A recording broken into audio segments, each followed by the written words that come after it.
Hari Om.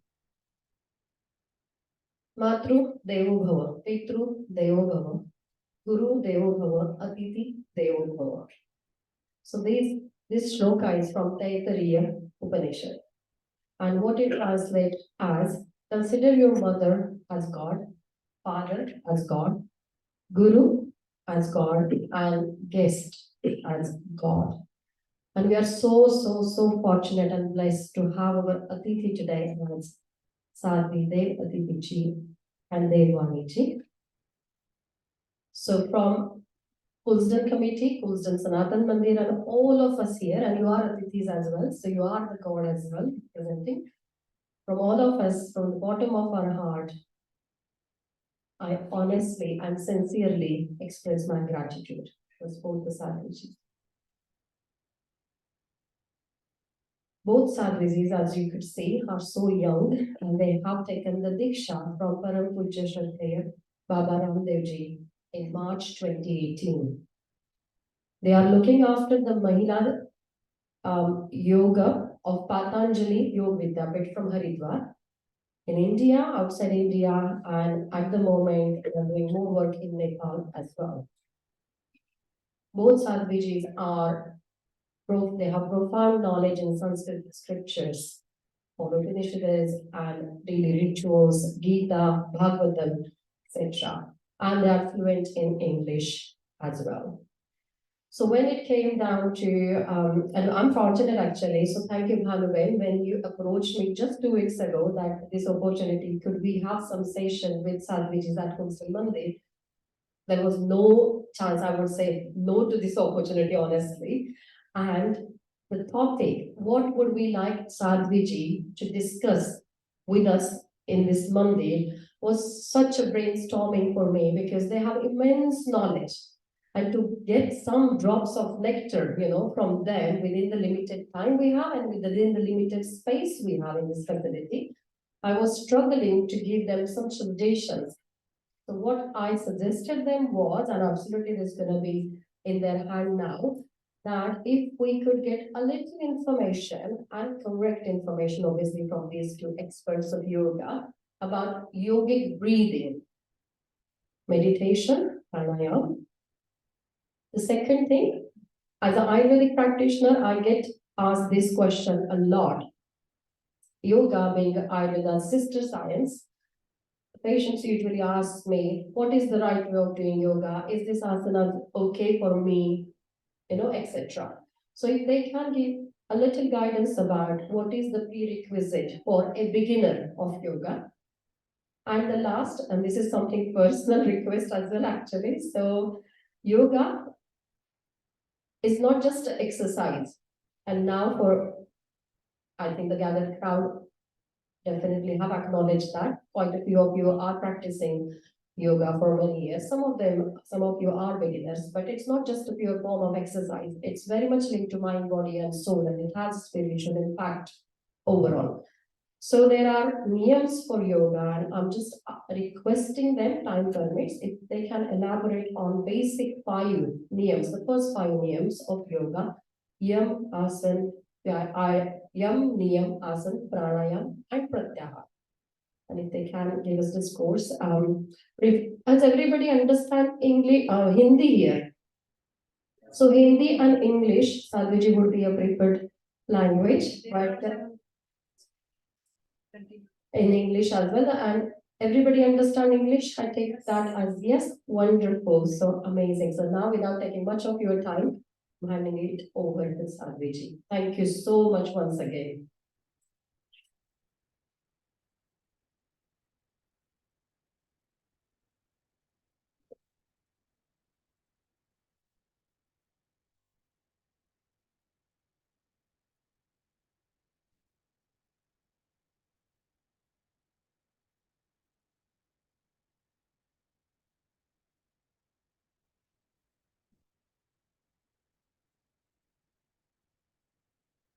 Thank you, Patanjali, for the introduction. And I would add a little bit because there was something which needed to be corrected. I am from the engineering background, but Puja Satviji is the learned person in Sanskrit and all the Upanishad and Gita. And once again, thank you, Kanchanji, and namaste to everyone. Good evening. Also, I would like to take this as an opportunity to remember Puja Swamiji Maharaj and Shraddha Acharya Shri Maharaj. One is a pioneer in the field of yoga. Another one is the pioneer in the field of Ayurveda. And yoga and Ayurveda together, they joined them because it used to be in Indian culture earlier also. They just utilize the information from, this is an ancient information, and they just utilize this ancient information, and by utilizing it, they are trying to transform the lives of the people.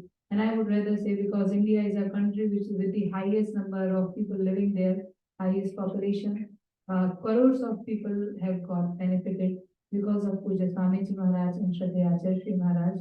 Because of their hard work, they dedicated whole of their life in this social service only. And also by getting the motivation from both of these guru, we also chose to be in this particular line of doing seva. And today we have got this opportunity to be in to be with you in this UK, and so that we can share some more information about yoga and other lifestyle related facts. I would like to ask, I think that is not live still. If you can press the go live button over there. Thank you. So before proceeding, let us start it more formally, rather I would say more in a traditional way, in the Vedic traditional way. For that purpose, we have to sit in this either in Sukhasana or Padmasana as we are, which we are comfortable, and those who are suffering from any knee joint pain and are not comfortable in bending the knees, please don't bend the knees, just extend your legs in different directions. Otherwise, those who have chosen to sit over the chair, that is also fine. So now let us bring our hands together in the Dhyan Mudra, in which we would be joining our the tips of our thumb and forefinger, and rest of the three fingers we have to keep them straight. Place these Dhyan Mudra hand over your knees. Keep your back straight. Keep your neck straight. Close your eyes gently. Take a deep breath. We would be chanting Om for 3 times, and then afterwards we would be chanting 4 Vedic mantras. Those who are aware about those mantras, who remember them, please continue with us. Otherwise, you can just keep your eyes closed and just listen to the mantras, and even listening to mantras creates a great impact on us. Sorry. Take a deep breath. Om.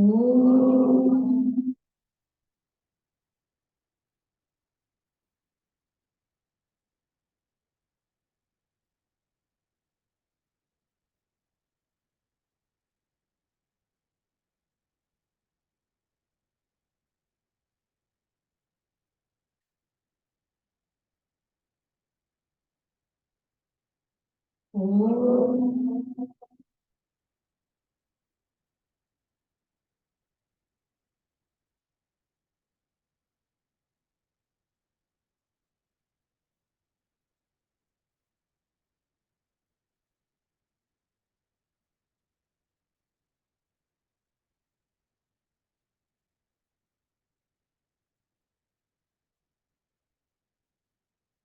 Om.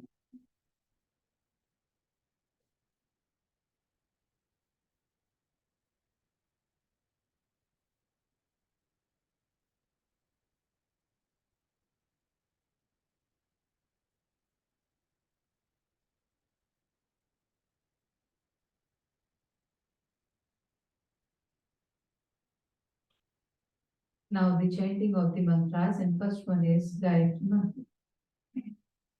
Om. Bhuvasvaha Narasavaritu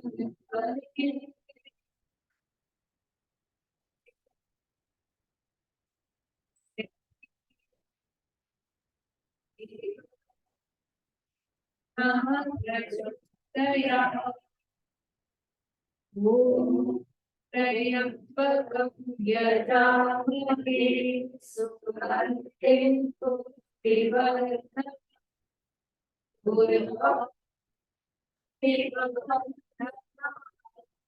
मृत्यो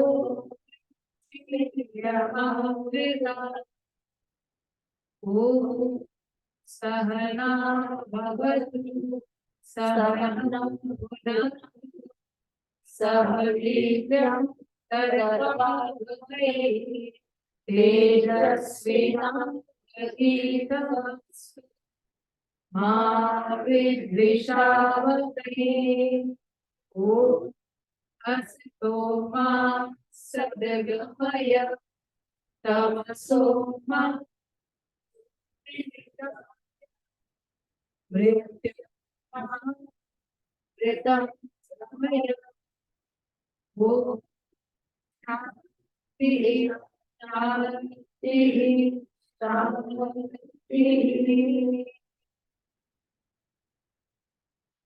So once again, namaste to every divine soul present here. And now let us begin with the session of yoga as we have gathered for the same. And already it is 7:30 and we have a very limited time with us. Before starting with the physical part of the yoga, as Kanchanji also said, yes, yoga is something which is not only the practice of the exercise, but it is the practice of the exercise is just a very small part of yoga. Sometimes why we recommend people to do yoga and the reactions come as like we are not able to perform it, practice it because they are not able to practice the difficult asanas. But yoga is not limited to that. As Kanchanji was saying, obviously I would start with a little information. It is the part of ancient scriptures, yoga. The information of yoga is found in the scriptures like Vedas also, which are the oldest books of the world, which is a proven fact, and also many other scriptural books included the yoga, but there was no particular informative scripture over the yoga which can tell us what exactly the yoga is. So there came one rishi in India. He was born in India, whose name was Maharshi Patanjali, over whose name Puja Swamiji Maharaj started this whole campaign of yoga, Ayurveda, naturopathy, and the yogic concept of living the life. So Maharshi Patanjali wrote a book, a scripture, which is one of the six philosophies of Indian culture, Indian philosophies, and this is Yoga Darshan. It was written by Maharshi Patanjali, and it is in the form of sutras because whatever is written in Sanskrit, it also has a form. Like if there is something written you find in the Vedas, then these are mantras. They have another impact. They have another format of writing. And if we talk about Gita, then Gita has shlokas. And when we talk about these philosophical scriptures, we have around six philosophies of Indian School of Sciences, and which include Nyaya Darshan, Yoga Darshan, Vaisheshik Darshan, Mimamsa Darshan. So there are six darshan. We are talking about Yoga Darshan. So darshana, these philosophies include sutras, the formulas, very short formulas. And when we study them, we have to elaborate them. So in this Yoga Darshan, Maharshi Patanjali put a concept forward. He wrote this scripture totally to make people aware about yoga only. So it includes the concept of yoga only, and writing each and every scripture, all these scriptures has the basic purpose was to liberate human beings from their sadness and sorrows. The basic principle was same for writing each and every philosophy.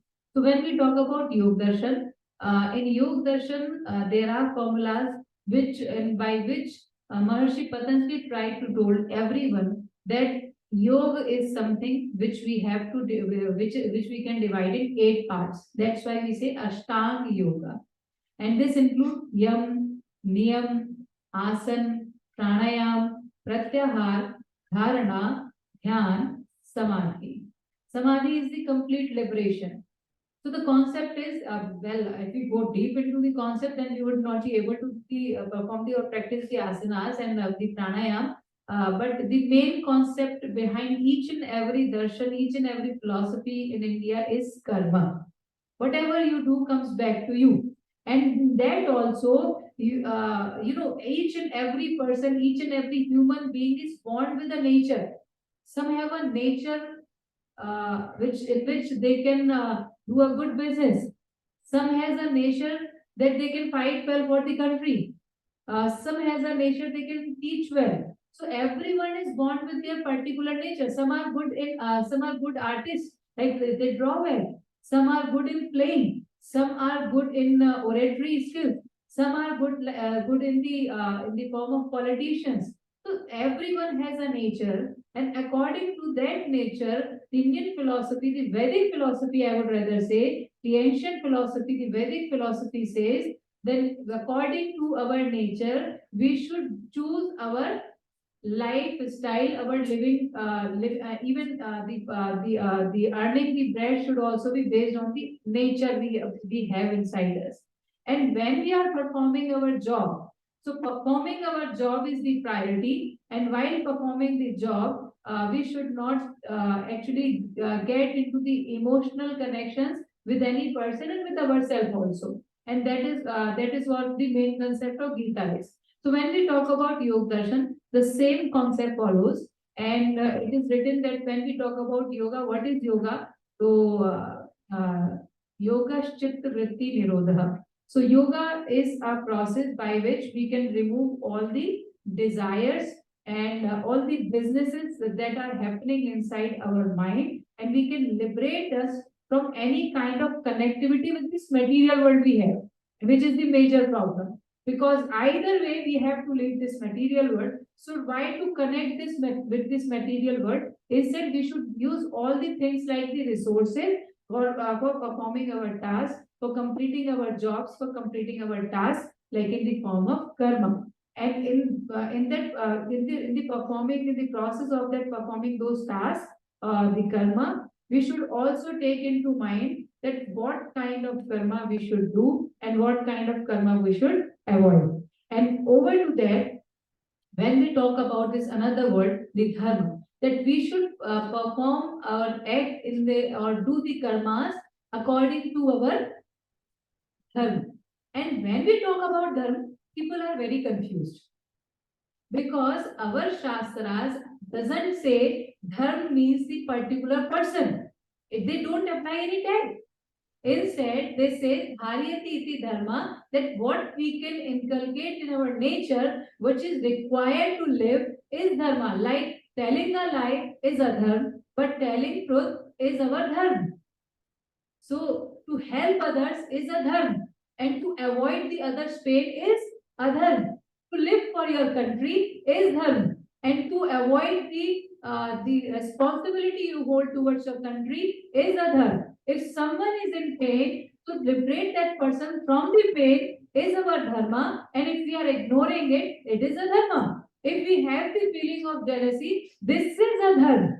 There is concept of concept came when we listen to people, they say that dharma means this is Hindu dharma, this is Muslim dharma, this is Christian dharma. Dharma is not related to any religion. Instead, dharma is related to being a human, and that is what our scriptures say. Manur bhava, manushya bhava means be a human being. So whatever a human being, being a human being, whatever our duties, roles, and responsibilities towards ourselves, towards our family, towards our society, our country, towards world, towards God holds, that is actually what is the dharma of a human being. So this is what this is what our scriptures say. And in those scriptures, there comes the concept of getting liberated from all the kind of materialistic desires so that we can live freely. Because when we are we are connected to these materialistic desires, we are actually bound. And if we want to liberate us from any foundations, so we have to disconnect ourselves. While connecting with the God, and if we are connected with the God, then we will do the karmas in the same synchronization or organized way as God is doing for us. God has given everything to us. We have got this mind, this body, these limbs, this kind of brain, every kind of skill, every kind of capacity we have is given by God only.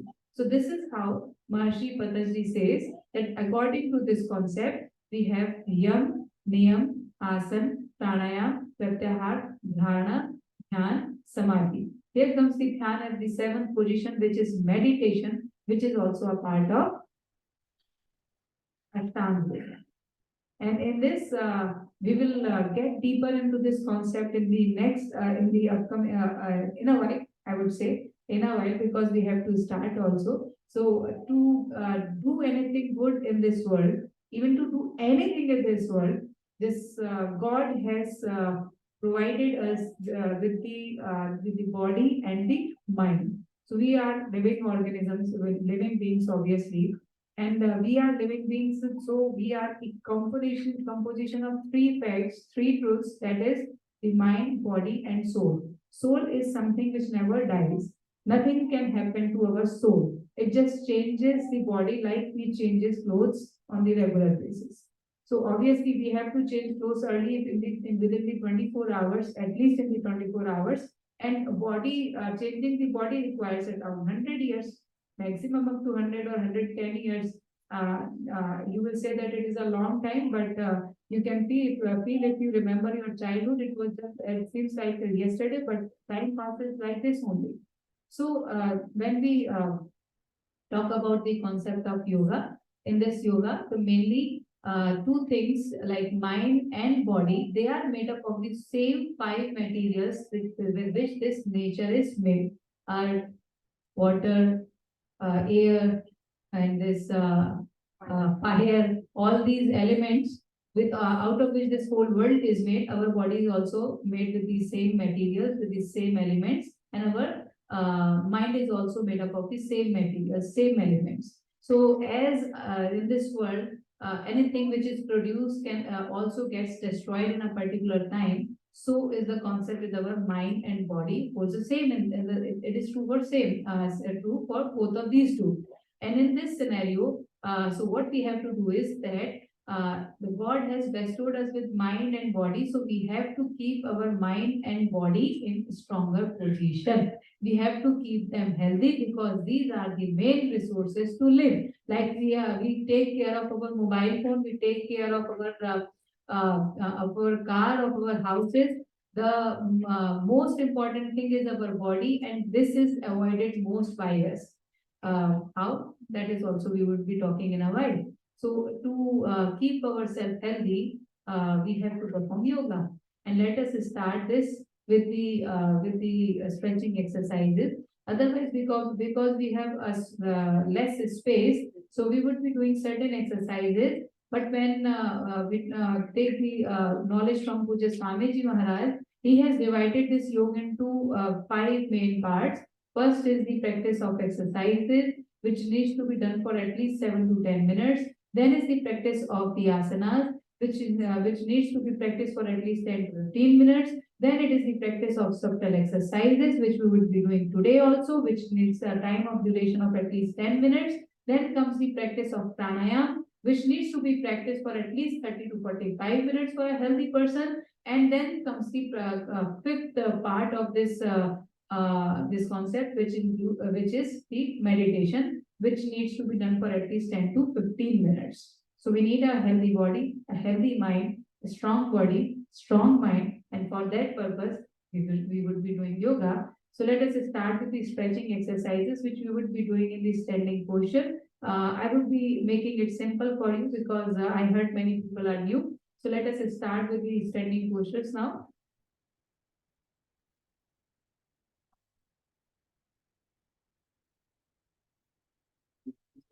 First one is the practice of Tadasana. And for the practice of Tadasana, we have to interlock our hands. Let us put them over our head Now raise your body in the upward direction. In the upward direction, raise your body and try to balance your body weight over your toes. Try to lift your heels. Those who are having extreme knee pain or those who are not able to balance due to any neurological problem can keep their heels over the floor. Now breathe out, come down like this. So we would be practicing it for at least 3 times. Breathe in. Try to keep your elbows straight. Lift your body in the upward direction with your hands, and you can feel the stretching in your arms, in your shoulders, in your chest, in your stomach, in your thighs, in your spine also, in your calves, in your feet. Just feel the stretching. Now breathe out. Once again, breathe in. Breathe out. Breathe in. Breathe out. So this was the practice of Tadasana. We are doing these are also asanas, and we are practicing them in the form of stretching exercises. Because when we start yoga, our body is not in the stretching, is in normal position. It is like cold, and we have to provide some heat to our body. And starting with asana may be a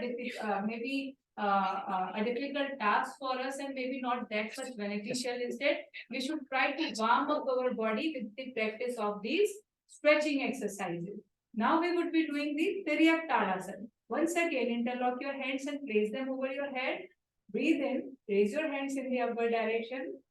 Stretch your elbows and keep some space between your legs. Now bend in your right direction, in your right direction.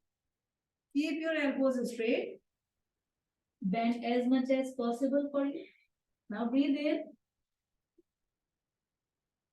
Come in the starting posture. Once again, breathe out. Bend in left. Breathe out. Bend in left. Breathe in. Breathe out. Now in right.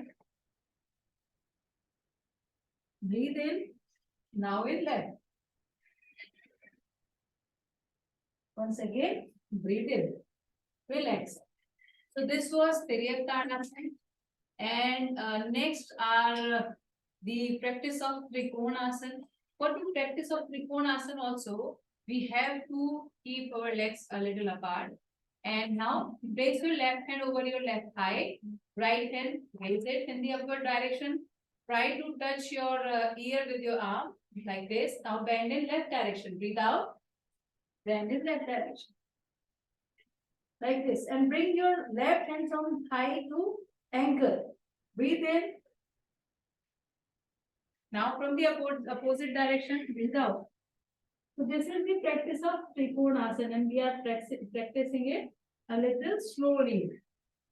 We can practice it with the faster speed also. Practicing the same Trikonasana with faster speed for up to 30 to 50 times would be very beneficial to remove the fat which has accumulated in our over our fat in the form of tires, which accumulates here in the form of tire. We can remove it with this practice. And the next one is the relax. The next one is the practice of Konasana. In Konasana, we have to bend forward. So now the rule comes, those who are suffering from backache should not bend in the forward direction.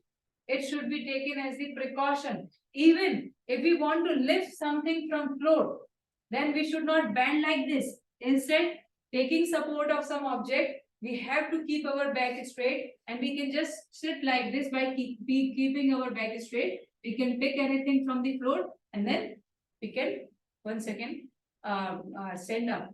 So this is how we should take the precaution in the back kick situation. Now, in this exercise, in this the Konasana practice, we have to bend in the forward direction a little. So those who are suffering from backache, they have to do it halfway. So now stretch your arms in the side, and now we would be touching our left knee with our right hand like this. So this is half we are doing. Now touch your right knee with your left hand, raise your right hand, turn your neck to watch out the right hand.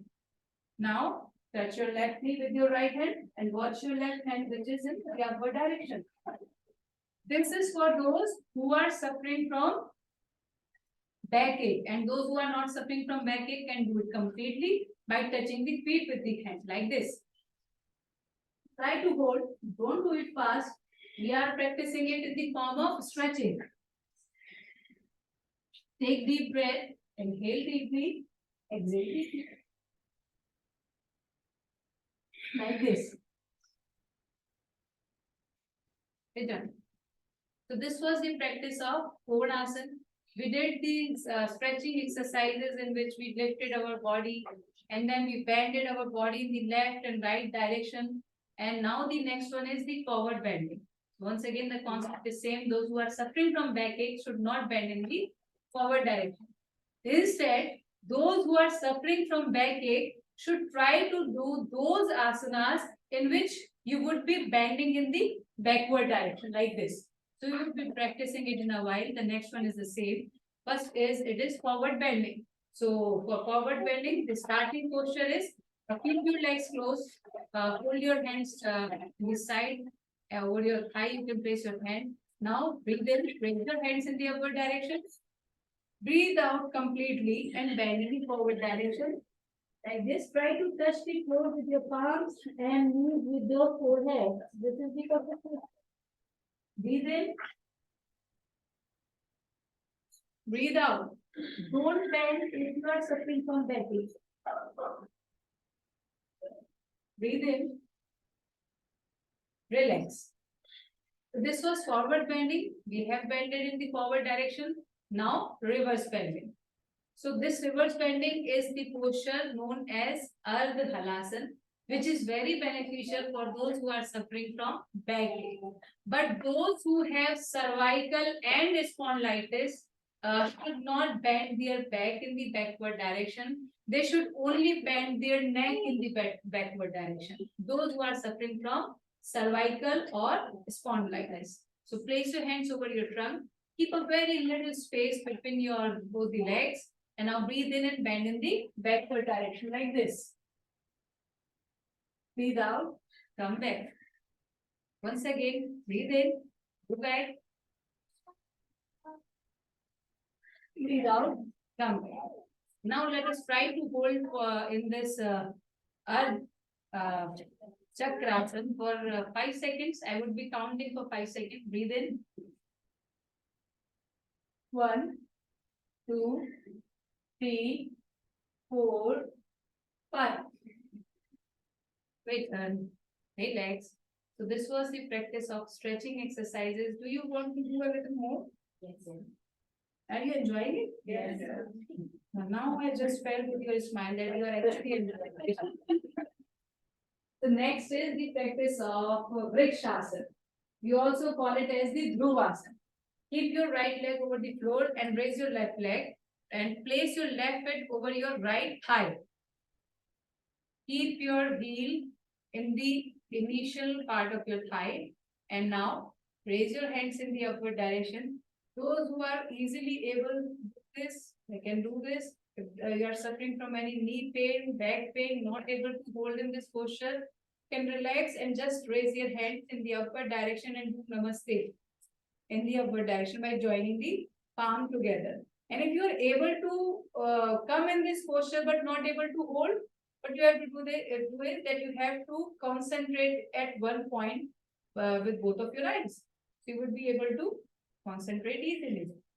So this was from one side. Now from the opposite side, keep your left leg at the floor only. Raise your right leg.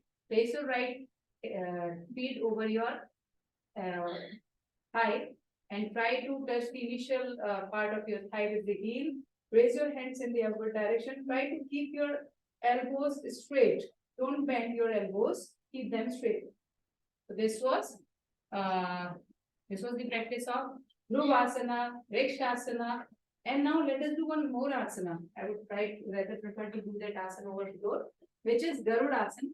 We would try to do it because yes, it is a little bit tricky. So what we have to do is that keeping our left leg over floor, we have to wrap our right leg twice over the left leg like this, and wrap your left leg hand over your right hand like this.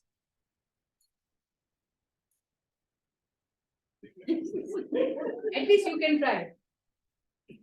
Just try. Puja Swamiji Maharaj always say this, that if you are not able to perform the asana, just try to act. Even acting will help you. Slowly and slowly you will be able to do it. Do it from other side now. Try to do it from the other side. Wrap your left leg over your right twice, and right hand over your left hand twice.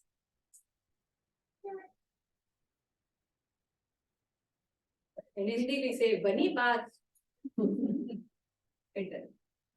Would you try another one also? Okay, let us try another one, which is let us try first. This is path. I just forgot the name. This place your hands over your trunk. Raise your lift your right leg.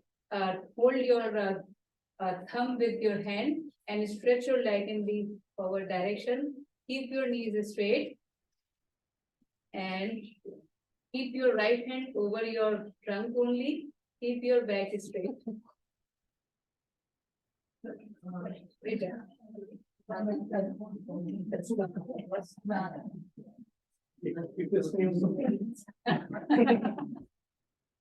Copy paste हो जाएगा. Needs a little practice. Now let us do it from other direction. Try to do it. So this will tell how much flexibility we hold. हमारा शरीर हमारे control में कितना है. So this was the practice of structural balancing exercises. These were stretching exercises also, and also these exercises, the practice of these asanas is beneficial in increasing the concentration power also. Practicing any asana would increase the concentration power, but especially doing Tadasana, then Vrikshasana, Tiryak Tadasana, and we did Garudasana. They enhance the concentration power more. So now let us sit over our place, and now we would be practicing some more part of yoga.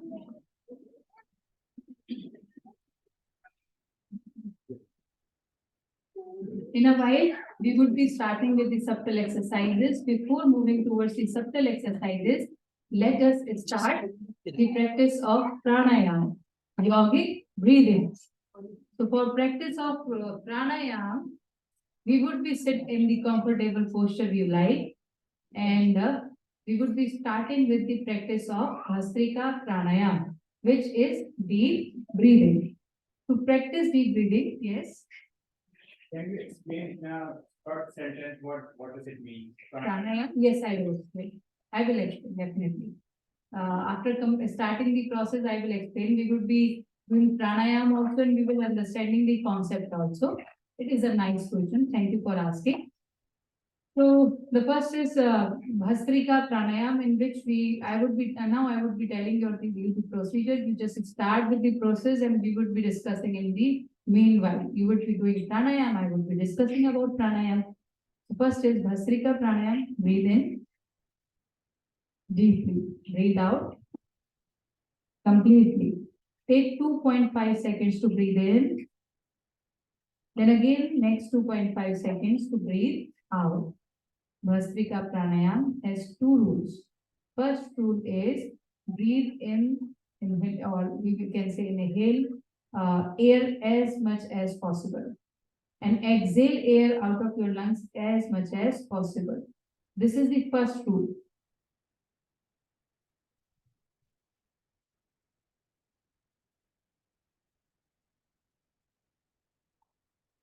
Forceful inhalation and forceful exhalation is what we are doing right now. We are forcefully inhaling the air inside our lungs, and you have to take 2.5 seconds to do the same. Forcefully exhale out the air out of your lungs, and you have to take at least 2.5 seconds. We can take more than 2.5 seconds, but at least 2.5 seconds should be taken. This is what we are doing with regular speed, and we would be talking about regular speed only today in this session. And the second rule for Bhastrika Pranayam says that we have to fill the air inside our lungs, not in the stomach. We have to inhale and exhale through our lungs, not with the stomach. And we will feel that there is some bulging happening inside our stomach also, because there is a movement of diaphragm. And this creates an illusion that there is some movement happening inside our stomach, but the movement is happening inside our lungs. And because of our lungs, there is a movement in our chest also. Inhale, exhale. Now, as he said, obviously, what is the meaning of pranayam? So, pran is the process of inhalation and exhalation.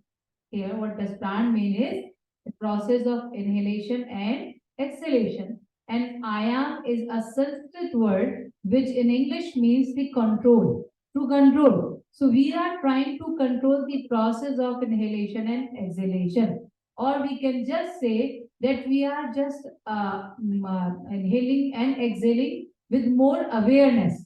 Inhalation and exhalation are anyway happening each and every moment. We are breathing in each and every moment, otherwise we would die.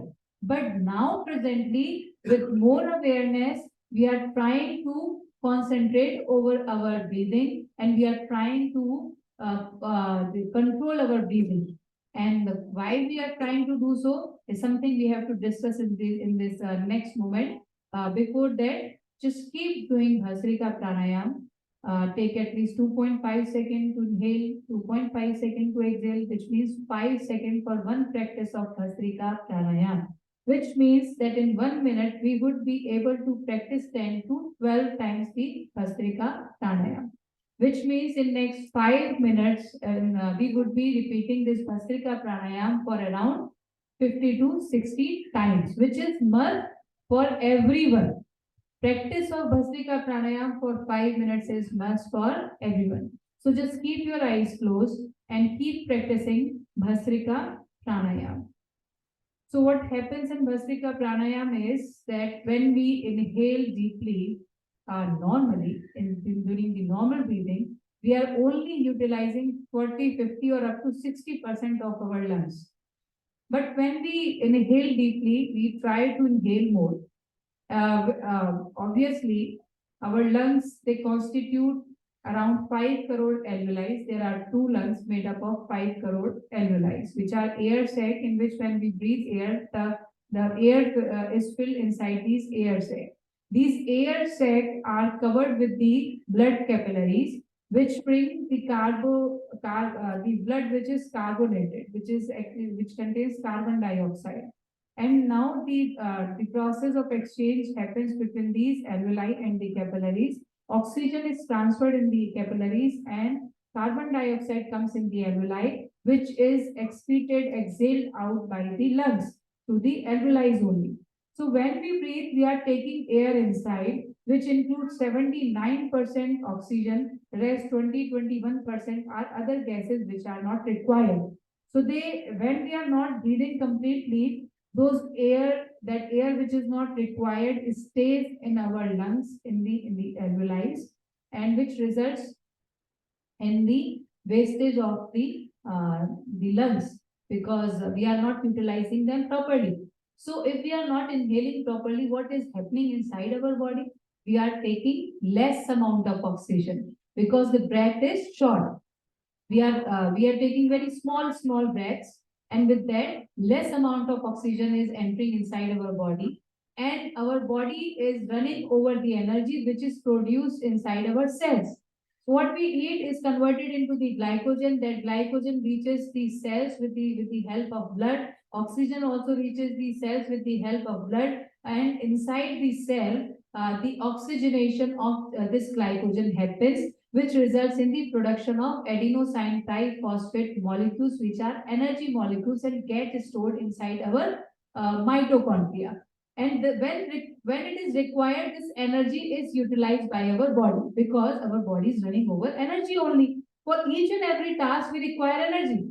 To speak, we need energy. To watch anything, we need energy. To listen anything, we need energy. Our lungs need energy. Our heart needs energy. Our kidney needs energy. And also the brain is is using almost 50 to 80% of the total energy produced inside our body. That's why it is said that don't take stress, because already the brain is consuming it, 50 to 80% of energy. And if we take stress, if we do worry a lot, or then brain starts consuming around 90-100% of the energy, and then no energy left for other tasks. And that's why we feel lethargic after having so much of stress and so much of overthinking. It should be avoided. So that is how the process inside the body is taking place. But if the oxygen amount is less, so less production of energy would happen. And because of that, there would be part in the body, there would be cells in the body which would not be able to get the appropriate amount of oxygen. Because of that, they would start getting degenerated. The part will start getting broken up, and that will result in the development or creation of some disease inside that part. And when we do Bhastrika Pranayam, we are forcefully telling our lungs to inhale more, to exhale more, to practice more. Instead of utilizing 50 to 60%, we are trying to utilize 80 to 100% of our lungs. And by that process, the exact amount, not only exact, but extra amount of oxygen gets inside our body, extra amount of energy is created inside our body, which our body can utilize in various ways. And that's why when a person starts doing pranayam, when a person starts doing the yoga, he feels more energetic. And the task we are completing right now in 10 hours, we can complete it within 5 to 6 hours. Because our mind is working well, our brain is working well, brain is getting the energy to work. So we can think more. The concentration power also increases, because to concentrate also you need energy. And if we have less amount of energy inside the body, we can't concentrate over the things. And when we are giving exact amount of oxygen, a right amount of energy is producing inside our body, so brain can also concentrate, which results in the management, good management, because we can concentrate, so we can accomplish our task in a better way. So there would be good management also, there would be good thinking also. Also, we would not react easily, because if someone learns to stay calm, then that person doesn't easily lose the calmness, because that person knows what is the price of losing that calmness. So for that purpose, not even if these pranayam affects or create good effects inside the body for the organs, but also for the mind also. That's why we say yoga is good for mind also, for brain also, for our physical existence also. So this was the practice of Bhastrika Pranayam. I hope you all continued with it. And as I was saying, that 5 minutes of Bhastrika Pranayam is must for all. And those who are suffering from asthma or bronchitis or any kind of allergy should try to do it for at least 10 to 15 minutes. Even in the cancer, it is beneficial. We should try to do it for like 30 minutes or more. So what we have to do is right now, we have to keep our back straight. Try to keep your back straight. Try to inhale more. Try to exhale more. And if your lungs are strong, your respiratory system will also be strong. And if the respiratory system is strong, our immune system will be strong, which will result in a better body. We will not get ill. Obviously, a stronger immunity system means that we will not easily get affected by any kind of bacteria or viruses. So this was about Bhastrika Pranayam. I can continue talking about this over for the next half an hour, 1 hour also, but we have to do other exercises also, other pranayam also. Now let's move towards the Kapalbhati Pranayam. So in Kapalbhati Pranayam, the change from Bhastrika Pranayam is this, that in Bhastrika Pranayam, we were forcefully inhaling and exhaling with the lungs. Now we will do the process of exhalation forcefully with the stomach. So there would be the involvement of lungs, which is normally happening each and every moment, because for the process of inhalation, we would not apply any energy. We would not do it forcefully. Instead, that would be very normal, and the exhalation will be forceful. And because of that forceful exhalation, we would be taking out or exhaling out this air from our body with the help of the navel, and in that process our stomach will contract a little.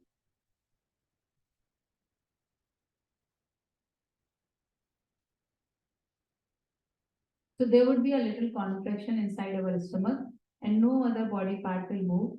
No expression change over face. Just relax. Some are still sitting with their muscles tense in the forehead like this. Just release your tension. Lift it yourself. Just forget everything. Right now, live in the present moment. This present moment, we are doing some pranayama. Just feel the environment and just feel the changes happening inside. Feel the sensations that are created inside our body. Keep your eyes closed. With each and every practice, keep chanting Om inside the mind, or keep repeating the name of the God you like in the mind with a feeling, because it is said in Yog Darshan only by Maharshi Patanjali. Tad japas tadartha bhavna, that we should do the chanting with the meaning and emotions, with the meaning and the feeling. So just do it with the feeling. Feel the happiness inside you, because you are the only source of happiness. It doesn't come from outside. Instead, it comes when we come in contact with the God, and God is not only the outside, God is mainly present inside also. We will meet with the God at the place where we both, we and God exist, coexist. And it is the place inside the body only. We are inside our body. So just feel that you are meeting, you are getting connected with the God. You are getting a connection with yourself first.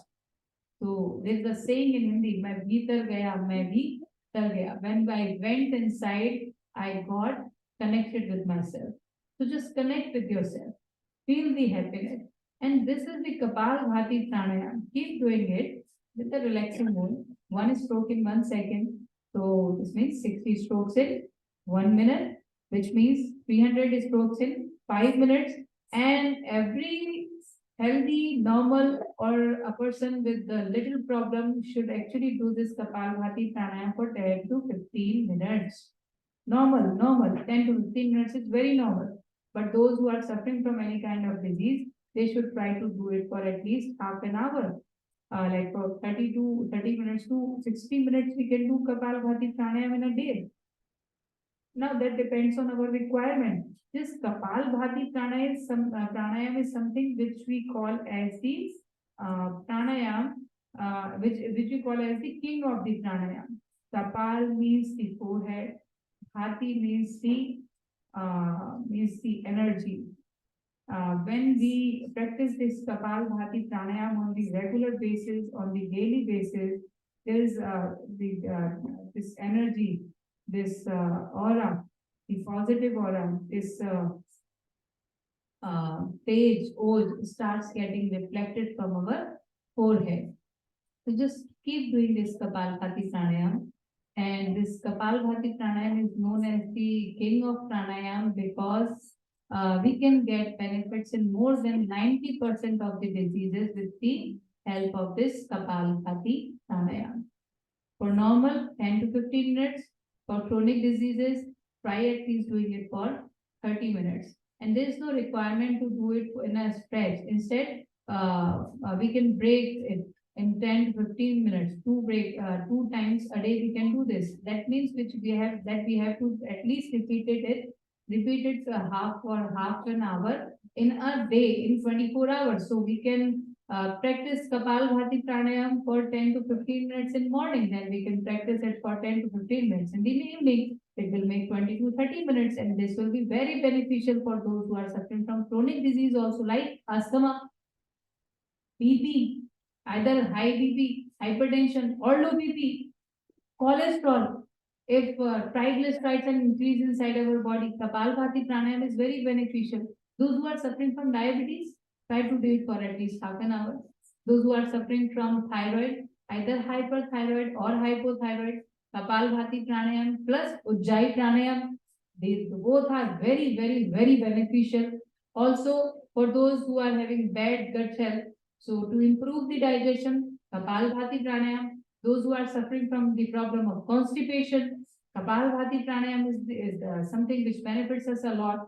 For those who have indigestion, constipation, gastric problem, acidity related problem, if there is hyperacidity, then Kapalbhati pranayam should be avoided. But in a low acidity problem, less, when it is not in hyper state, we can practice Kapalbhati pranayam only slowly and slowly, very gently, to get benefit in that problem. Also, it is good for our liver health also. Those who are having fatty liver, SGOT, SGPT are increased Kapalbhati pranayam. Those who are suffering from any disease related to kidney, if this creatinine level is increased, Kapalbhati pranayam. And if there is any stone in our kidney or there is any stone in the gallbladder, Kapalbhati pranayam. Any kind of skin disease, eczema, leukoderma, psoriasis, scleroderma, Kapalbhati pranayam is very, very, very beneficial. But the benefits we can only feel if we are doing it on the regular basis. Because generally I have seen that in yoga classes are happening in the week on the weekly basis. So obviously, because we have busy life and there are certain things which don't need to be get into account. So, but I want to say is that if you are not able to come in the physical class regularly, then also please keep doing the practice of yoga for at least 1 hour on the daily basis. You will say that we don't have time. You just do this pranayam and you will feel that you have empty of time now because you will be able to accomplish and complete the task with a lesser amount of time. So this is how Kapalbhati pranayam and other pranayam benefits in this way also. So those who are who are dealing with the problem of hair fall, Kapalbhati pranayam is beneficial for those also. Also, those who are Sadhviji, if you stand up and show Kapalbhati exactly how it's been done, it will be. okay, sure.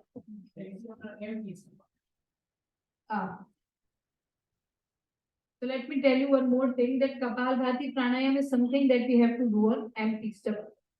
So it means that there should be a gap of 4 to 5 hours, 4 to 6 hours between the food and the practice of Kapalbhati pranayam. Anything in which we are creating any force or pressure over our stomach, it should be done even at least for after the 4 or 6 hours of heavy meal. And the concept is this, that whatever we eat, it gets digested within 4 to 6 hours. And after the digestion, the food, after getting digested, it enters inside our small intestine. Before that, it is in our gut, it is in our stomach. So that's why we should avoid doing any kind of exercise or pranayam which is creating effect or of pressure or which is affecting our stomach. For that reason, as Mataji said, Kapalbhati pranayam.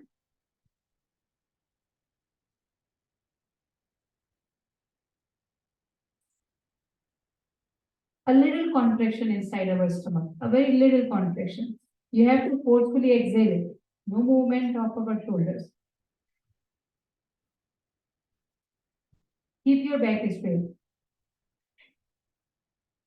And another way to ensure that your Kapalbhati pranayam is right or not is this, that when we breathe normally, we can feel our breath here. After keeping our finger here, normal breath can be felt, and that is how we check someone is alive or not. But when we do Kapalbhati pranayam, we are exhaling out the air forcefully. That's why we can feel the air on our head like this.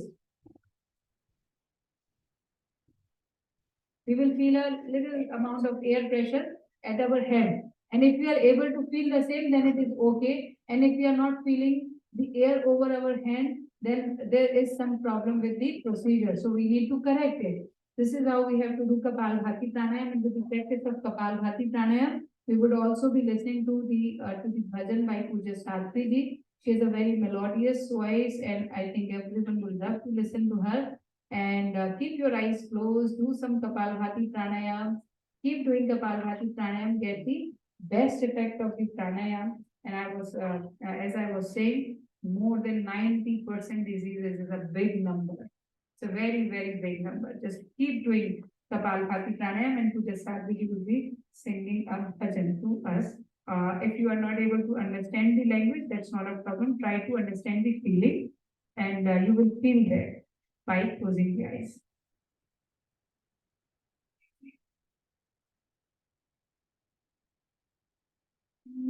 शरण पड़ा तेरी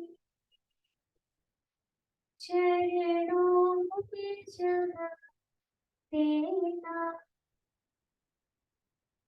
भगवान करके मुझको अपना लेता, मैं शरण पड़ा तेरी चरणों में जगह देना, भगवान दया करके मुझको अपना लेना, करुणानिधि नाम तेरा, करुणा करुणा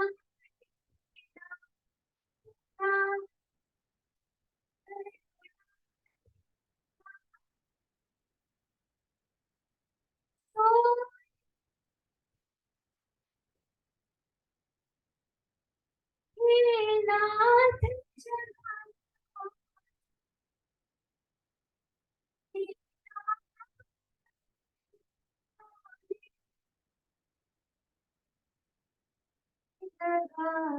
देना, भगवान दया करके मुझको अपना दे, तुम सुख निर्धन के सहारे हो, इस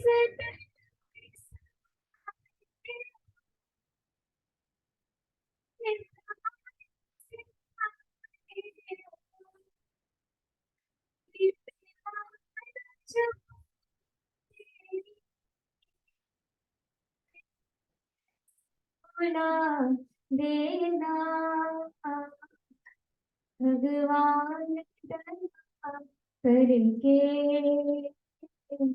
मुझको अपना देना, पापी हो या कपटी हो,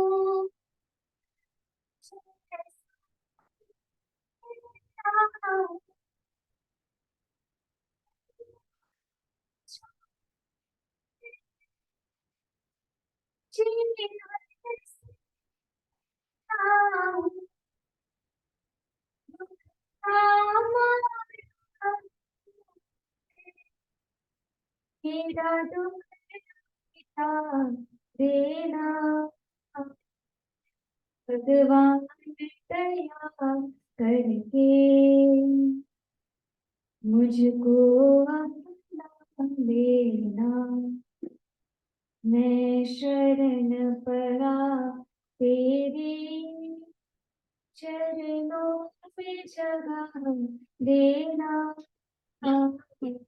भगवान करके मुझको अपना दे।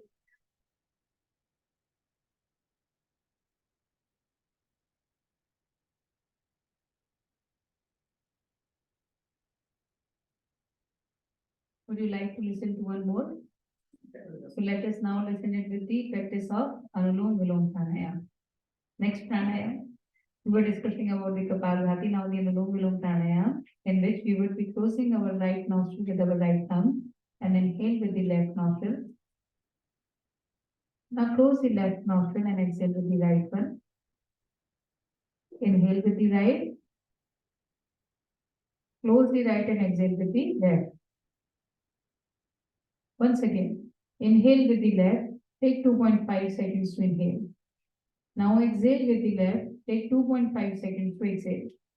Inhale with the right and take 2.5 seconds, and within next 2.5 seconds, exhale it with your left nostril. So this is a complete one step of Anulom Vilom Pranayama, which we are able to complete in 10 seconds.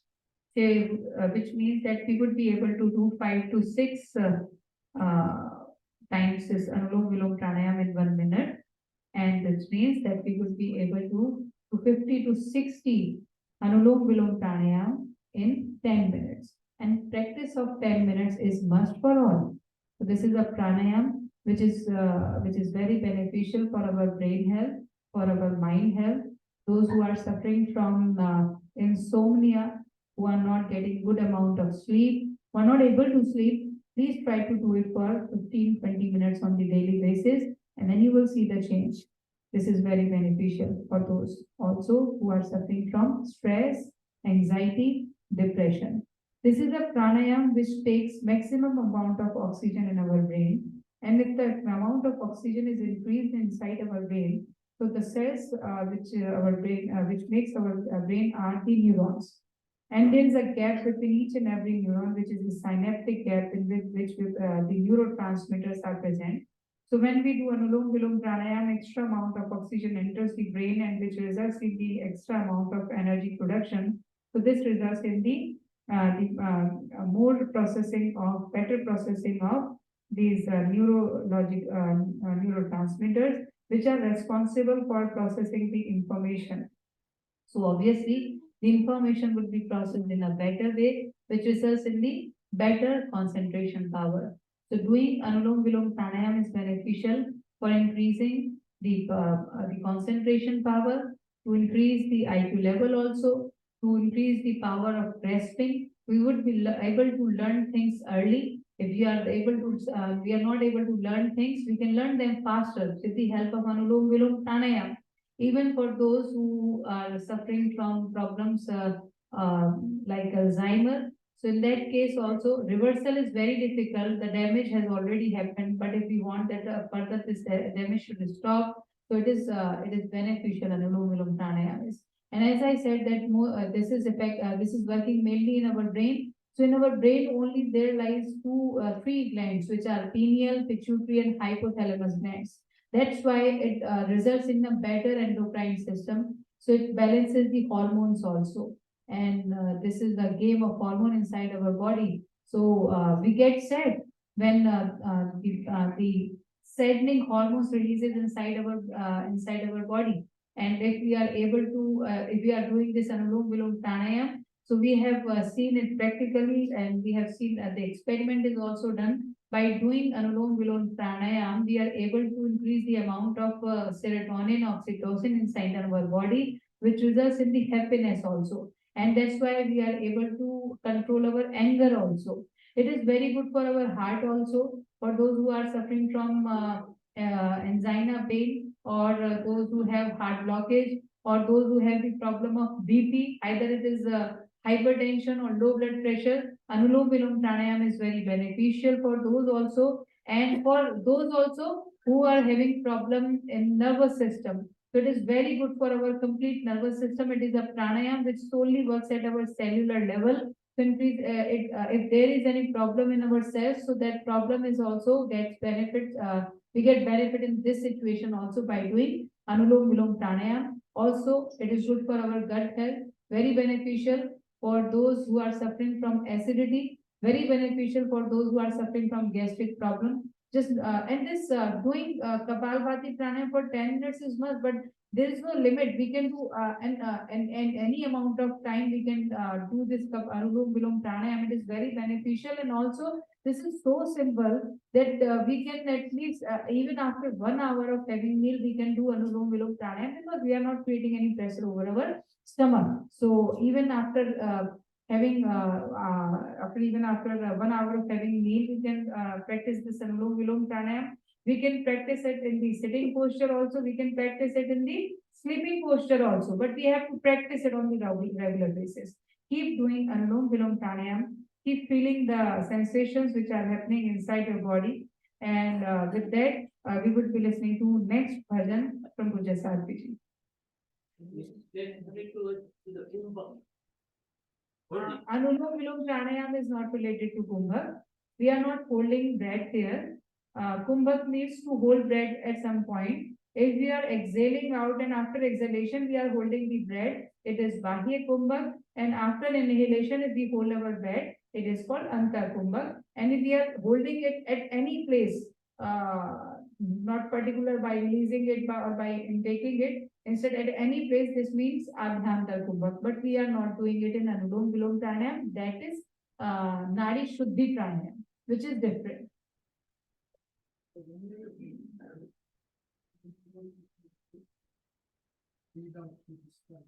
Yes, the opposite. Then we would inhale from the same with like inhale from left, exhale from right, then again inhale from right, exhale from left. Left, right, right, left. Yes, in Kapalbhati, you can hold buck breath after each round of Kapalbhati. No, he not- 60 pumpings of Kapalbhati. Not needed. Holding is not needed in Kapalbhati. Instead, we do it in Bhati Pranayam, in Ujjayi Pranayam, and we do it in the holding. We do it in, we can actually hold like this Kumbha. Yes, it is in Ujjayi and in Bhati Pranayam. Then it is another Pranayam, Nadi Shuddhi also. But what effects Nadi Shuddhi creates, we are able to get those effects from Anulom Vilom Pranayam also. So no need to make it complex. We can do it simply. Without holding is also doing it. Can I ask? Yes.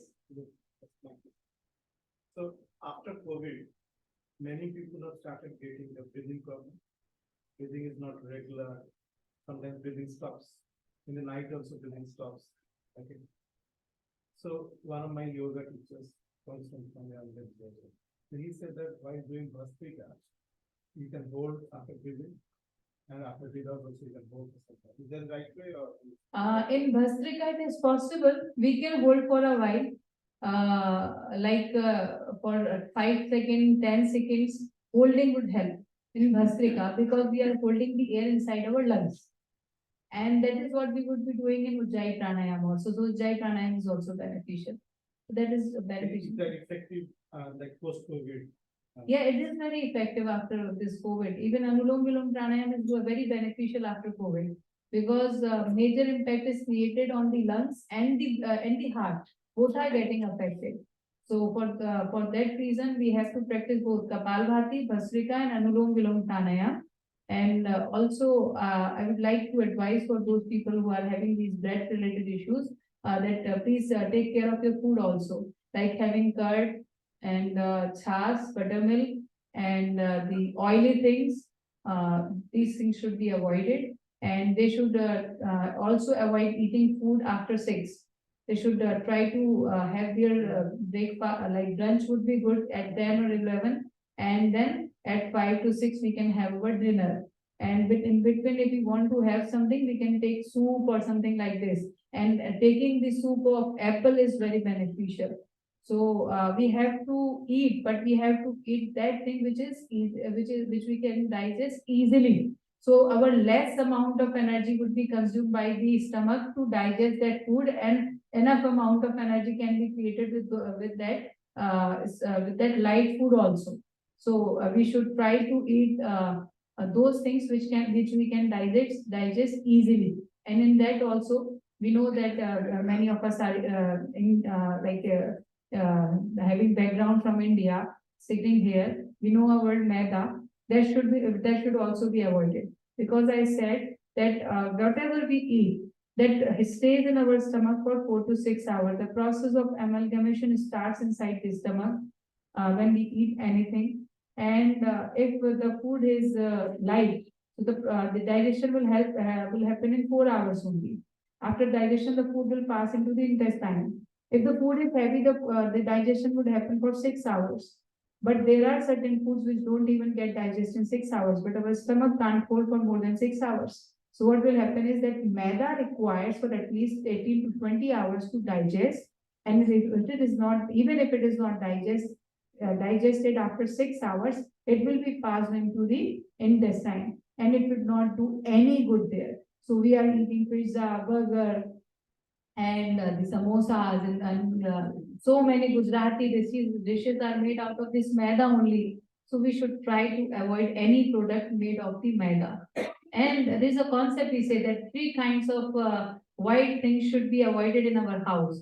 So first one is the sugar we are taking, the chini, the crystal format sugar. Instead of that, we should try to take the brown sugar, and in Hindi we call as khan we should have, bura, shakkar. Natural sugar is better, Natural sugar we can take from from this kishmish.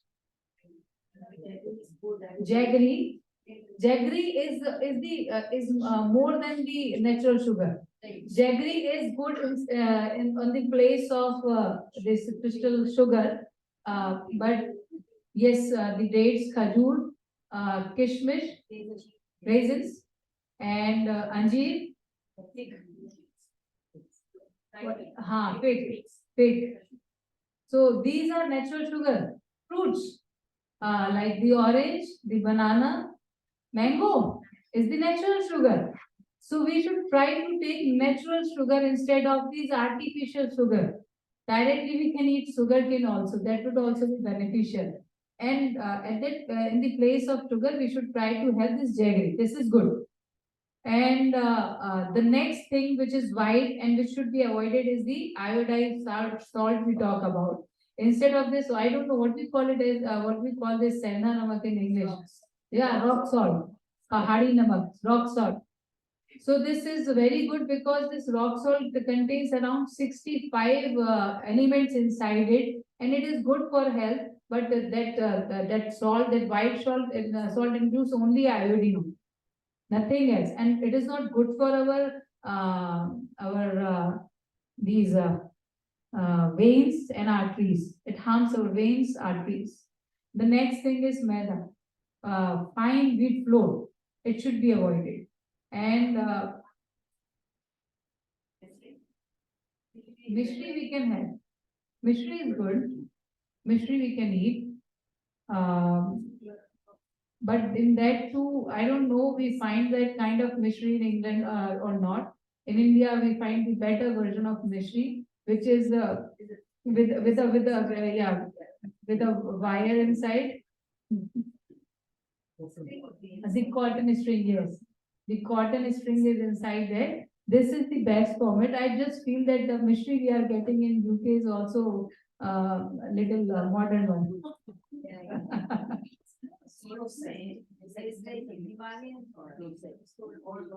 Yeah, Himalayan salt is good. Yeah, that pink color is that rock salt, Himalayan salt. No. Senda namak is not white. Senda namak is a little pink. It is pinkish. Yes, that is good to have. But excess of everything should be avoided.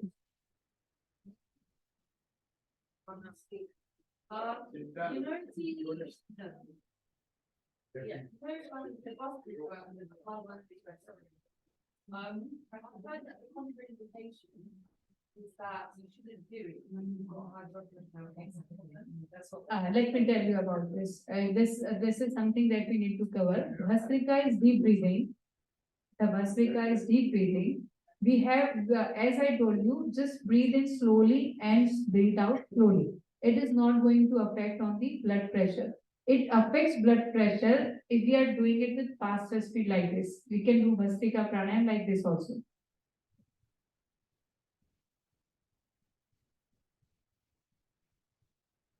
This is fast. This should be avoided. And that's why I didn't discuss about this fast speed because most of the people are new in the case of pranayam. And when we talk about Kapalbhati pranayam, even Kapalbhati pranayam, I said that we are doing it up with a one stroke in 1 second. This is gentle. This is okay for BP. Like this. I didn't talk about said about the faster speed, which is like this.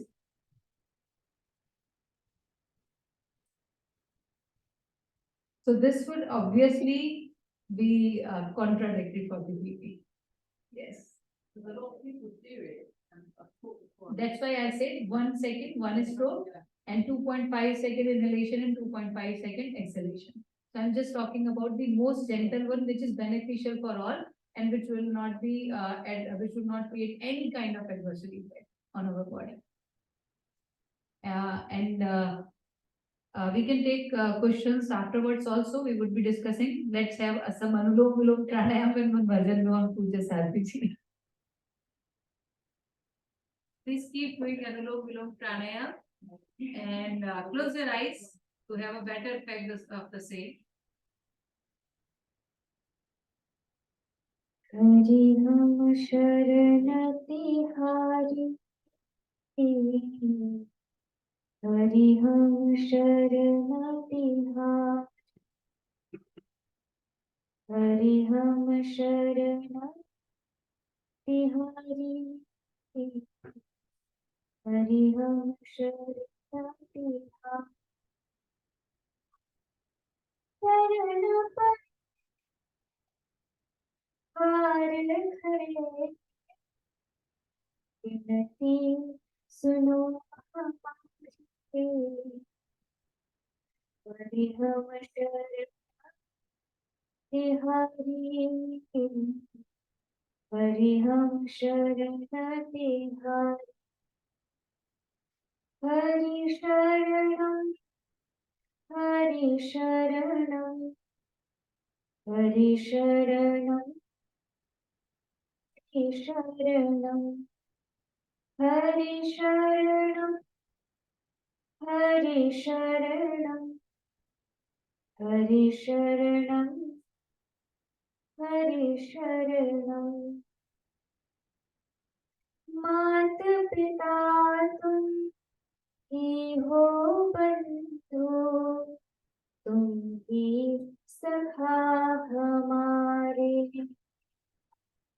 मात पिता तुम ही हो बंधु, तुम ही सखा हमारे, तुम ही रक्षक, तुम ही स्वामी, तुमसे नाते सारे,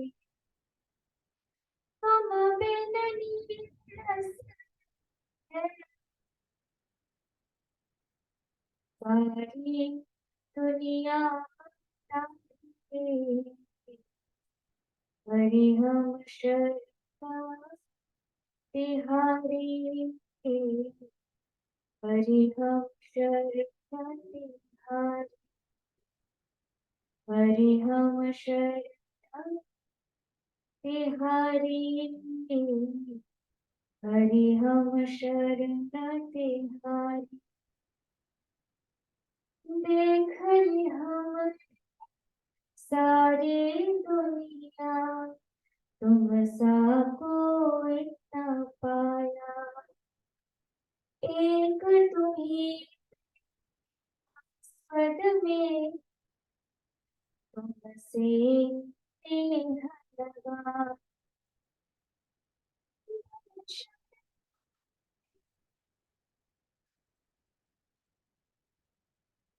अपनी छवि हो प्यारी, हरि हम शरण तिहारी, हरि हम शरण तिहारी,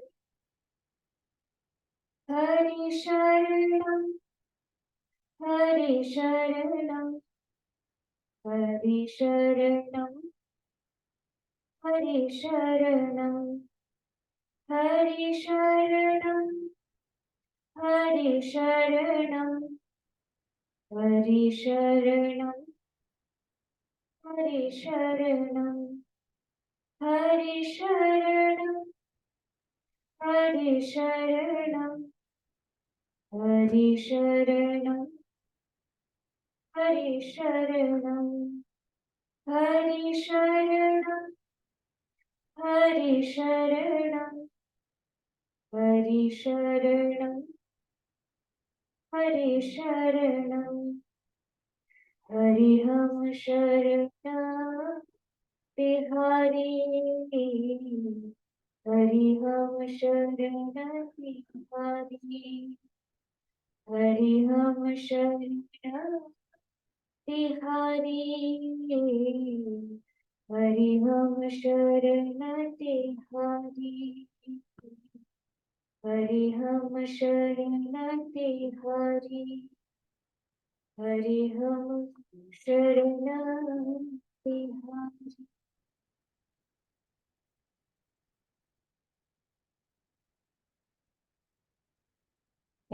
Puja Sadhviji.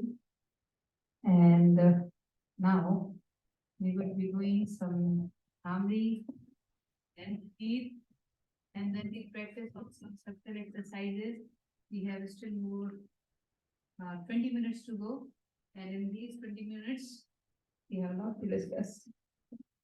So let us do some Bhramri Pranayam, in which this Bhramri Pranayam and Udgit Pranayam are also beneficial, very beneficial for our heart health, for our brain health, for those who are not able to sleep properly, for those who are suffering from anxiety and depression related issues, for the release of good hormones inside the body, to balance all the hormones inside the body. This Bhramri and Udgit Pranayam also to get more into the spiritualism, these are very beneficial. So you would be doing at present 3 times the Bhasrika, different 3 times the Bhramri and 3 times the Udgit Pranayam. For the Bhramri Pranayam, we have to close our ears with our thumbs, place your forefinger over the eyebrows and rest 3 fingers, use them to cover the eyes. Keep your mouth closed, inhale deeply, and with the mouth closed, we have to chant Om.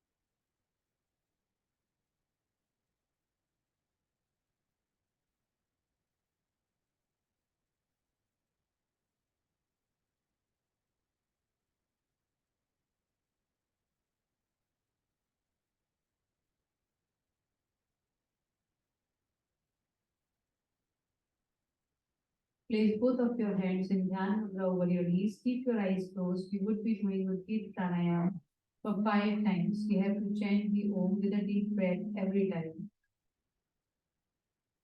Om.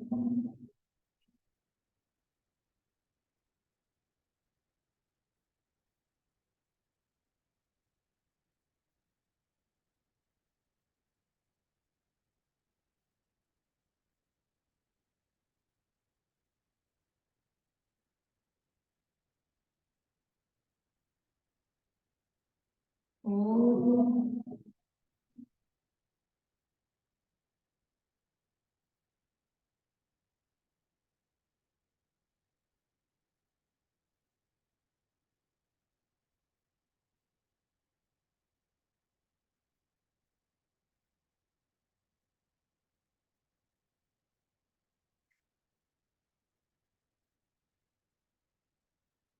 Om.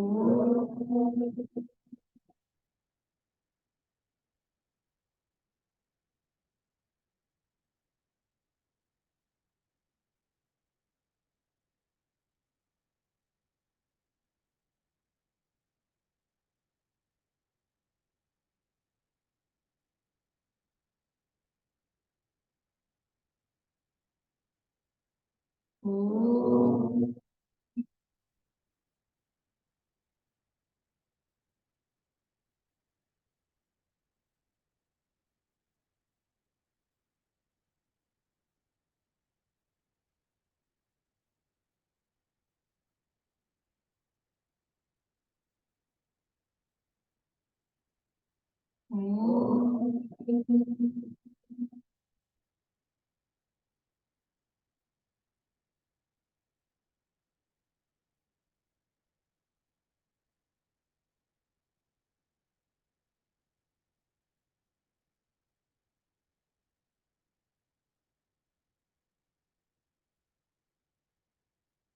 Relax.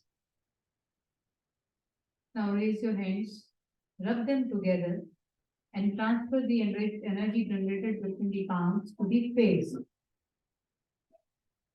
And after transferring the energy, slowly and slowly open your eyes with the blinking.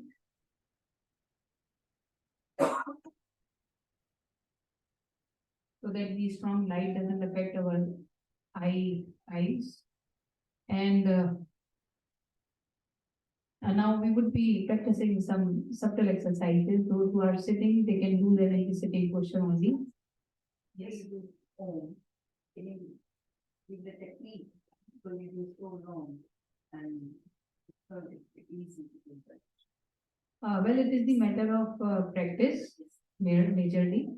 And what we have to do is that we have to take a deep breath. And with a deep breath, we have to we have to start exhaling with the navel. So the pran shakti, the pranic puja will raise in the upward direction, and then when it reaches our throat, we have to close our mouth so that it doesn't get out. Instead, it should raise up higher into our brain. And the main is if you have long breath, you would be able to do it longer. And when we do practice all the pranayams, we get longer breath. And if we have short breath, then it gets difficult for us. Also, this depends on what we have eaten. I have experienced it that if we have taken heavy food, then it gets we are not able to make it longer. But if we have taken light food, it would be easier for us. So it's just that you have to breathe out with your navel. But we are even not breathing out like from the mouth only. We would be breathing out from our nose. But the process is that we have to start with from our stomach only. Quick question, does it have to be, how is it said? Is it O-M or is it A-U-M? Like when you're saying Om, This is Om. It's like, what is your good name? kind of, Henna.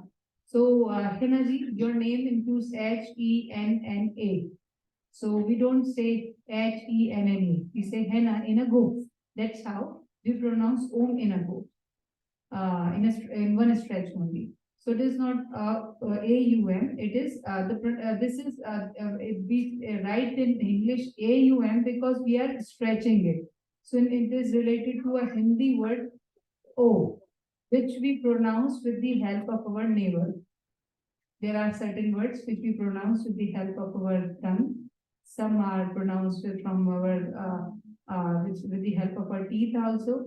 But the major O is pronounced from the navel. This O. Yes, this is O. No, it is not Uma. This is O. Like my name is Aditi, I would not be saying the E. So let us do some subtle exercises also. These will help us in removing any kind of blockage which is coming inside our joints. So just do it. First of all, this is the movement of our toes in the forward and in the backward direction. And then the movement of our feet from the ankle joint. Breathe in, breathe out, breathe in, breathe out. Normally, we need to practice these subtle exercises for 10 to 20 times. But those who are suffering from arthritis or rheumatoid arthritis, or those who have increased amount of uric acid, kindly practice these subtle exercises for 50 to 100 times each and every. But you will say, how can we do it in a go? So obviously, not in a single stretch. The like Anulom Vilom Pranayam, the subtle exercises are same. They can be performed even, practiced even after having 1 hour of having our meal. So we can break them, and we can, after breaking, we can practice these subtle exercises twice, thrice, or 4 times a day. So what we have to do is that when we are sitting, or even if we are working in the offices, we should take out some time to practice these subtle exercises, because we are having a sitting job, and less amount of movement results in the stiffness of the joints. Next one is open your legs a little and bend your feet in the inner and the outward direction like this with a deep breath. Keep the breathing deep. Inhale deeply, exhale completely. And this is Bhastrika, by the way, that we are doing with this pranayama. And now Another one is for very beneficial for our knees. We have to contract the muscles of our knees and then we have to relax them. The cup of the knee, we have to contract the muscles at the internal force and then we have to just release it. So there would be no movement in the leg, only the movement in our knees. And this is very beneficial for those who are suffering from knee pain. Very beneficial. But normally, for a normal person, repeating it for 50 to 100 times is good. But those who are suffering from knee pain, they should try to do it for 500 to 100 times. And you will feel, how come we do for 1,000 times? So let me tell you, we are doing it in a speed in which we are able to do around 70 to 80 times in a minute. So within 10 minutes, we can do for 800 to 1,000 times. And at least we should take out 10 minutes for those knees which are suffering a lot because of the pain. So instead of feeling that pain, we can just stretch our feet, our legs in the forward direction and start doing this exercise even when we are watching something or we are listening to something or we are talking to someone. We can just keep doing this practice for our knees. So next one is lift your right leg and place it over your left thigh. Lift your right knee, then put it down over the floor. Try to touch your chest with the knee. Try to touch the floor with your knee. Breathe in, breathe out. Breathe in, breathe out. Once again, breathe in, breathe out. Try to do it for 10 times at least. But for those who are suffering from arthritis or rheumatoid arthritis, joint pain, please do it for a little more time. If you have 50 to 100 times means if we have slight arthritis, lesser amount of arthritis, then we can do it for 30, 40 or 50 times. But if the arthritis is acute, then obviously we would need to repeat this exercise for around 100 times. So instead of living in the sorrows and pain, we can do these simple subtle exercises which gets complete within 10 minutes only. So this is the next one, like swinging the side, Shishu Balasana. And we are just making the movements inside our joints only. With the next opposite leg, breathe in, breathe out. So let me include some more, try to deliver some more information, pass some more information to you, and keep doing these subtle exercises. Keep watching them and doing them. So let us now talk about water also. So water is a very important thing in our life, but generally we don't know when to drink water and to avoid water and how much amount of water we should drink. So we should start, there are certain rules of water. And first rule says that we should start our day with the drinking of water. And there, how much amount of water we can drink? 200 ml to 1000 ml. We can take hot water also in the morning or at least lukewarm water should be taken. Even in the summers of England, it is not that cold, not that hot, that we can drink cold water in the morning. Instead, we should try to take lukewarm water in the morning. And when should we take it? Even before the brush.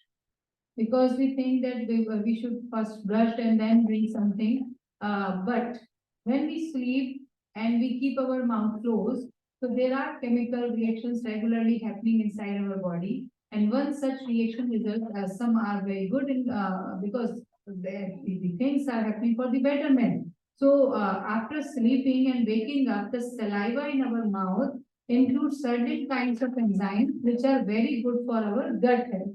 So instead of spitting those enzymes out, we should drink water and take them inside. They will help in the digestion and they are good for our gut health.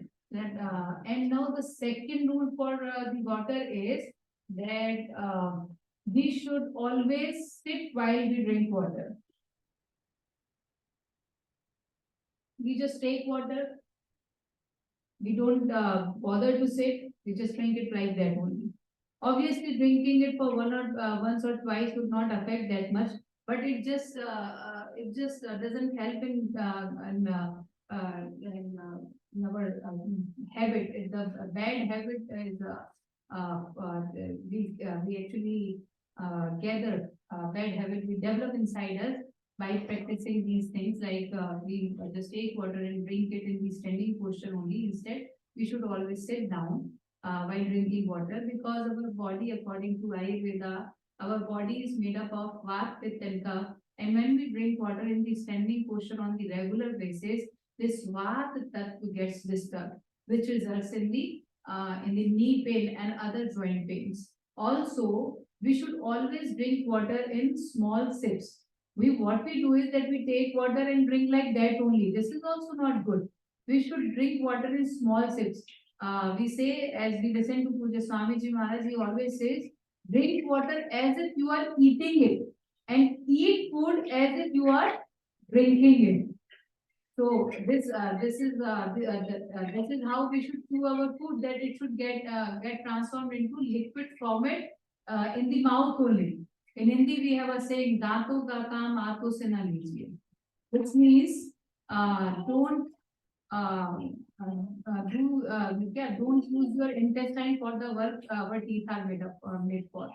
So we should use teeth to chew the food properly and transform that food into the liquid format and then drink it instead of eating it.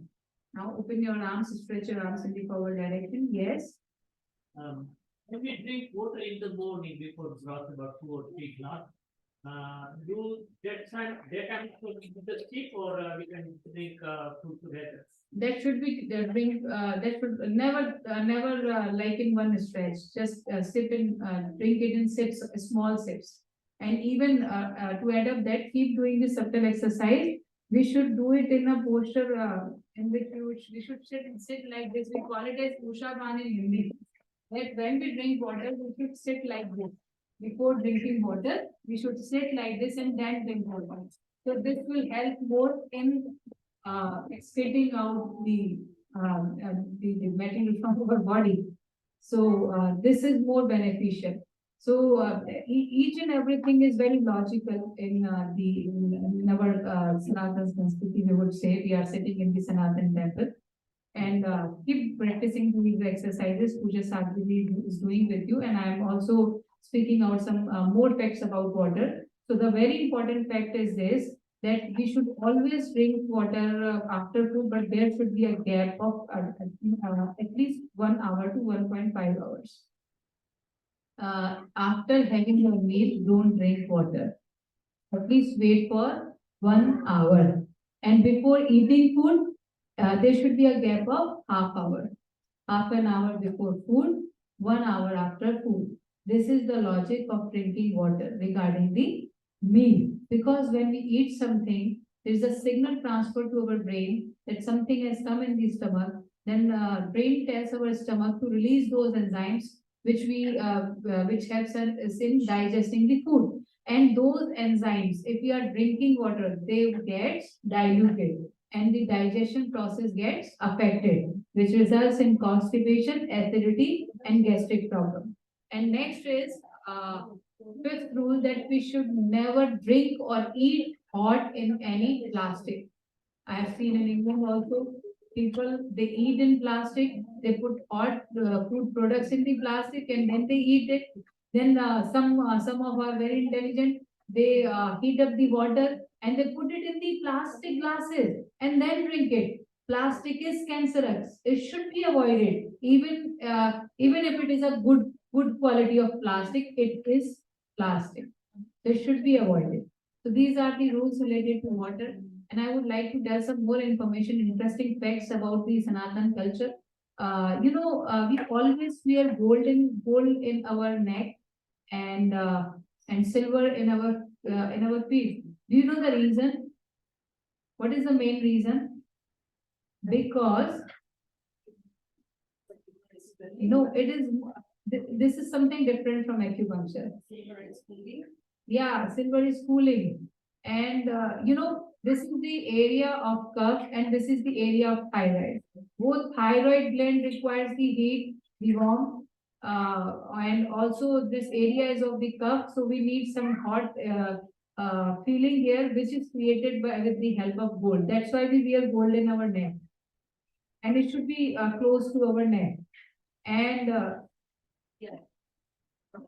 it's a Yes, silver at the bottom because from the bottom our heat, body heat actually speeds out from the bottom from our feet, and that's why we wear silver in our feet. And also we wear these rings in our fingers in our toes. So which way? And they have a particular place to wear, particular fingers to wear. That is acupuncture because these points are related to the gastric, which women develop more after giving birth to their child. And also these points are related to knee pain.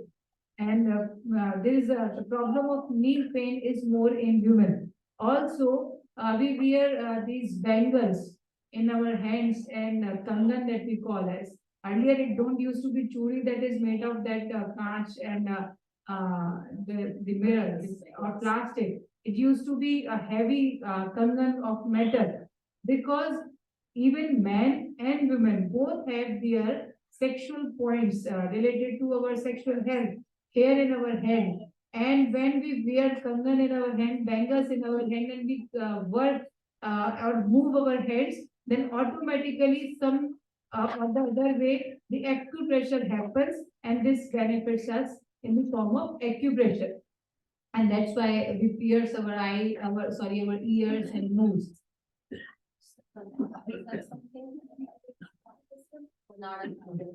That is, the Kalaba is also doing the same, but also it creates a colorful effect also because it is always red. So even when you, even in the Hindu culture, we generally see it, but it is related to Sanatan culture, that after marriage, women wear this red bindi here, because, or red tika we apply in the forehead. This is our archacham. And this is we are doing because uh, women after need some more enthusiasm and energy, which they lack. And to increase that, red tika is applied over the forehead of women, and men are applied with the chandan tika, क्योंकि मगज गर्म होता है ना थोड़ा बहुत to cool them down. The chandan tika is applied. So this is everything is very logical and very scientific, and that's why we say what is the meaning of Sanatan? Sanatan, which is the oldest and which is actually relevant in all the aspects. So when we talk about Gita, even Gita is Sanatan, our Sanatan culture is included inside it. The concept is included inside this. So the Gita was relevant at the time of Mahabharata also. Gita is relevant in our today's time also. There was also struggle. We are also struggling. So like Arjun was a seeker, we are also seekers. And Arjun was struggling, we are also struggling. Same kind of struggles are happening. He was struggling at a little bigger level, but we are also struggling at our levels. And Gita was the solution for Arjun also. Gita is solution for each and every human being. That's why we all should read Gita. If we are not able to read it in Hindi, to read it in English. We have so many good translations in English also. And after reading Gita, you will come to know that there is another concept of living the life, and that concept is much more relaxing, much more peaceful. So let us do. So we were doing some stretching exercises, and these stretching after completing these stretching exercises. This is already 9:04. We started this is yoga, 5 components. We only gone from asana to this breathing. What about the other 2? Not 5, they are 8. Yes. It's not only practice, not only about practicing in the physical. So I think he's referring to the 5 components for Baba Ram. And these are 5 yam, 5 niyam. Yam and niyam are related to behavior and the thinking process. First is ahimsa, non-violence. His question is, if we do yoga every day, Yoga is like there are 6 do it 5 The 8, I am telling about the same Ashtanga yoga. went from asana to He said asan, yam, niyam, asan, pranayam, pratyahar, dharana, dhyan, samadhi. In physical, we are doing asan, the pranayam. We did Bhramri and Udgit, a little dharana, and dhyan, a little dhyan. And these are like we practice these asana pranayam so that we can practice other yam niyam and other the samadhi process is something related to our behavior also. And this is something we have to live for 24 hours, not only 2 hours. Still the question is not answered. I think they explained it for 10 minutes, do this, 15 minutes, do that, those components, I think. Okay, you said for asanas and pranayam and subtle exercises and the meditation. Yes, we started with the stretching exercises and we had some space left, less space. That's why we didn't do the sun salutation and other fast exercises. And while we were doing stretching exercises, these were asanas also. And the rest is the practice of at least 12 asanas is there because of lack of space. We were not able to complete them. And apart from that, these asanas are also related to our physical status also. Like those who are suffering from diabetes, they should do asanas related to diabetes. Those who are suffering from backache, related to backache. Obviously, that this needs some more time. So now let us do some Singhasan and then Hasyasan. Then we will be winding up for today. So for the Singhasana, we can come in this posture of Vajrasan by keeping some space between our legs. Place your palms over the floor.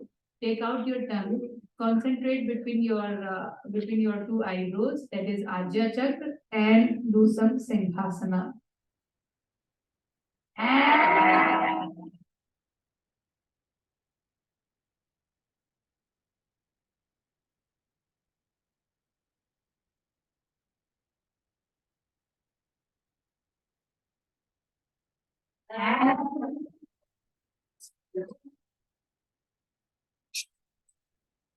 Now take this saliva in your mouth towards your throat so that if dryness is created, it can be removed from our food. And now the next part is related to Hasyasan. So let us take one resolution that rest of the day and the coming day, we will not be wasting our time in the overthinking, in the sorrows, in the sadness. Instead, we will stay happy, peace, in the calm, and we will just feel the presence of God everywhere, and we will stay like we would be staying motivated every time. And for that purpose, let us open us our arms and do some Hasyasana.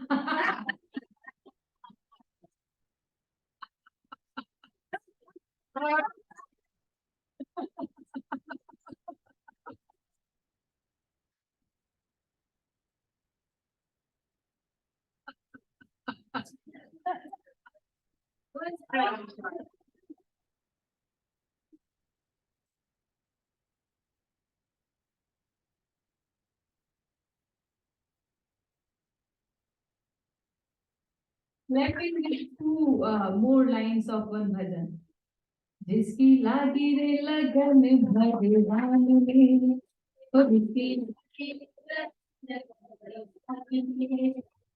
Kaliya रे जलेगा तूफान में, जिसकी लागी रे लगन भगवान में, जिसकी लागी रे लगन भगवान में, कालिया रे जलेगा तूफान में, कालिया रे जलेगा तूफान में, कहता दिया मन की बाती हरि भजन गाते रे, कहता दिया मन की बाती हरि भजन गाते रे, काहे को तू घबराता है, ये तो प्रभु का खेल रे, काहे को तू घबराता है, ये तो प्रभु का खेल रे, जिसकी लागी रे लगन भगवान में, जिसकी लागी रे लगन भगवान में, कालिया रे जलेगा तूफान में, तूफान में, काहे को तू भूल के बैठा भले की भगवान से, काहे को तू के बैठा भजल की भगवान रे, मन में अपने नाम बसा ले, पहुंच जाएगा धाम रे। मन में अपने नाम बसा ले, पहुंच जाएगा धाम रे। क्योंकि जिसकी लागी रे लगन भगवान में, इसकी लागी रे लगन भगवान में, इसका दिया रे जलेगा तूफान में, इसका दिया रे जलेगा तूफान में, इसकी लागी रे लगन भगवान में, इसकी लागी रे लगन भगवान में, इसका दिया रे जलेगा तूफान में, इसका दिया रे जलेगा तूफान में, इसकी लागी रे लगन भगवान में, इसकी लागी रे लगन भगवान में, इसका दिया रे जलेगा तूफान में, इसका दिया रे जलेगा तूफान में, इसका दिया रे जलेगा तूफान में, इसका दिया रे जलेगा में। सच्चिदानंद भगवान मर्यादा पुरुषोत्तम श्री रामचंद्र की, योगी राज श्री कृष्ण चंद्र की, माता सीता की, हर हर महादेव। और आज के आनंद की जय। Keep smiling like this always. I pray to God a happy, healthy, and blissful life for everyone from the God. Stay calm, stay cool, keep doing yoga, and stay healthy. Thank you.